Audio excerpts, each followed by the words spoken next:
Even though there are a lot of guides on what operators to raise, what skills to mastery, and resource management in general, when it comes to actually doing the stage itself, Arknights videos don't really give any tips on strategy. If you ask for help on a stage in an Arknights Discord, I guarantee that someone will always try to handhold you instead of giving tips, which is understandable. Forming a strategy applies a lot of conceptual thinking and game knowledge that new players don't have. It's also relatively hard to teach. In this video, I'll explain some common AK strategies that you can apply if you're having a bit of trouble on a certain stage. Amiya, I realized the degree I got was from a scam artist. Do I seriously need a degree in Amiya Plug to teach concepts? Amiya Plug University? What the hell is that? Rotating bursts is a self-explanatory strategy. Get your operators like Surtur, Aya, and Silverash and rotate their map clears. This strat is perfect for maps that have downtimes that are easy to take care of and then spike the DPS requirement charts with big enemies. Alternating bursts is commonly used in contingency contract where these types of maps pop up. You essentially min-max your DPS by wasting as little as possible on the moments of map downtime. Contingency contract maps usually feature a very problematic enemy every minute or so, giving you ample time to redeploy burst damage operators. In Pyrite, it was the Wraiths and Crownslayer that were tanky as hell. The solution? Silverash and Aya if you were going the lame meta strat, Magellan, Exu, and Weedy if you were going the absolute Chad route. Lead Seal had Mudrock Zealots, Mudrock, and Big Bob. Mudrock Zealots were taken care of with Eunectus, Schwartz, and other standard DPS operators. Mudrock and Big Bob were dealt with by "we don't talk about this" Spectrum, which should be coming soon. We'll have the stupid debuff knights that revive themselves, as well as the Casimir's bosses. The knights were dealt with through your regular big DPS crew like Silverash and Surtur, but since the bosses had relatively low defense with high HP, the easiest way to kill them was with Exu buff army. Rotating bursts is commonly paired with stalling in low rarity teams because of the fact that you don't have as much DPS to throw around compared to high-end squads. This was clearly evident in a lot of WDEX8 guides, where most of them just stalled out the Emperor Blade and the Imperial Soldiers until they could get their DPS core back up for redeployment, so Emperor Blade wouldn't fart everywhere. Stalling the harder enemies to deal with them later might seem a little cheap to some players, but it doesn't really matter if it gets the job done. Alright, first day of class. I assume we got the syllabus on day 1, so let's just take it easy for today. And Amiya? What are you doing here? I didn't know you were taking the same course. You're the professor? Wait, where's the rest of the students?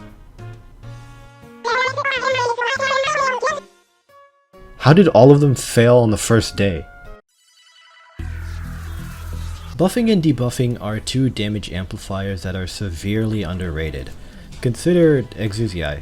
She's an anti-air sniper with a medium amount of attack, slightly on the lower side, and deals physical damage, meaning her damage is flat against defense. With her skill 3, against 0 defense, she deals a whopping 5.7k DPS because of her insane attack speed and multi-hit. For reference, Surtur only does 2.7k against 0 arts resistance. Now, most enemies nowadays have at least 400 defense or higher, so we just put that into the calculator, and Exu now deals around the same DPS as Surtur. I'm not actually going to go in depth into Arknights math because most of you will click off this video since you have the attention span of a goldfish as soon as I start busting out the equations. Exu benefits greatly from being buffed and having her enemies debuffed because of the multi-hit as well as the physical damage formula, but at the same time, any slight increases in enemy defense or decreases in her base attack damage will cause major dents in her high DPS. This is why most people don't use her often in the later chapters. Exu's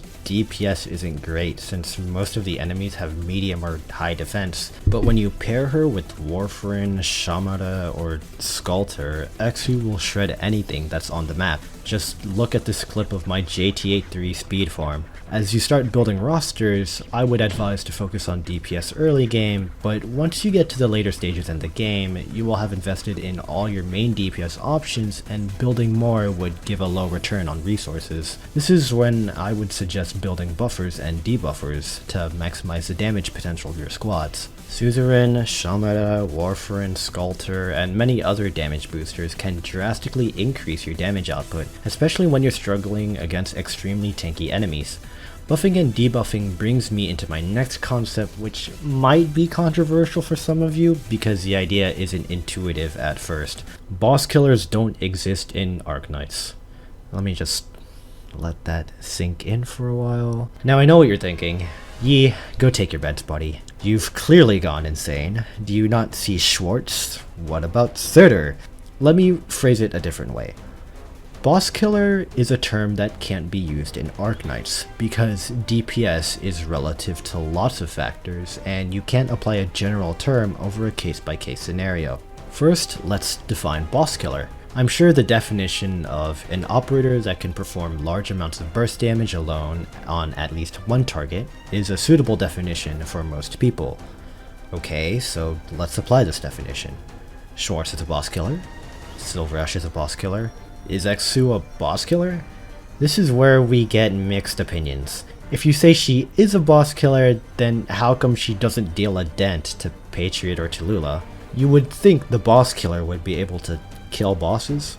Okay, so she's not a boss killer. If Exu isn't a boss killer, then why is it better to Warfarin buff her over Schwartz or Silverash against CC5's bosses in max achievable risk? I commonly use Exu and Warfarin together to delete anything I want out of existence. Just look at her Melt the Undertides boss compared to Schwartz and Warfarin. Exu clearly has more DPS, but you're using a non-boss killer to kill the boss, and the non-boss killer performs better than the boss killer. That's very contradictory. I mean, I guess you could say that she is only a boss killer in this weird gray area where you go case by case scenario, but the purpose of the term boss killer is to apply a general category over operators that can deal a substantial amount of DPS. Saying, oh, Exu is only a boss killer in such and such scenario ruins the purpose of the term boss killer, so you can't do that. The issue is that buffing and debuffing benefits some operators more than others, so you'll have operators that don't seem like they do much damage, but when you buff them, they go Megalovania mode. All of this leads to the conclusion of boss killers do not exist in Arknights. As I said, it's not intuitive and there's probably going to be a very long paragraph in the comments section telling me I'm wrong, but if you can buff an operator to do a substantial amount of damage while they underperform in other situations alone, the term boss killers shouldn't be thrown around. A lot of you probably think I'm a proficient Arknights player because I can give in-depth analysis on operators and strategies. At least, I think you guys perceive me that way. I'm not an egomaniac, I swear. But I honestly don't think I'm too great at the game. What separates a good player from a bad one is simply just knowledge and application. I've memorized dozens of operators' kits and more than 100 skills and talents, but memorization won't get you anywhere if you can't apply it. Being able to absorb new ideas and figuring out solutions is key to improving your own skill. Watching impressive clears that push limits can help players learn a lot. Something I always do when I watch other Arknights clears that push the skills to their limits is ask the simple question, why? Why did they use this operator over another? Why did they do skill timings early? Basic questions like these can help you reverse engineer a strategy, helping you understand it on a better level. Finally, I got my degree in amiya. Wait, are you using my money to buy more Fumos? Amiya, I spent good money at that university and now you're using it to buy Fumos? We are literally broke because you keep spending my money on Fumos. We don't need more of these things.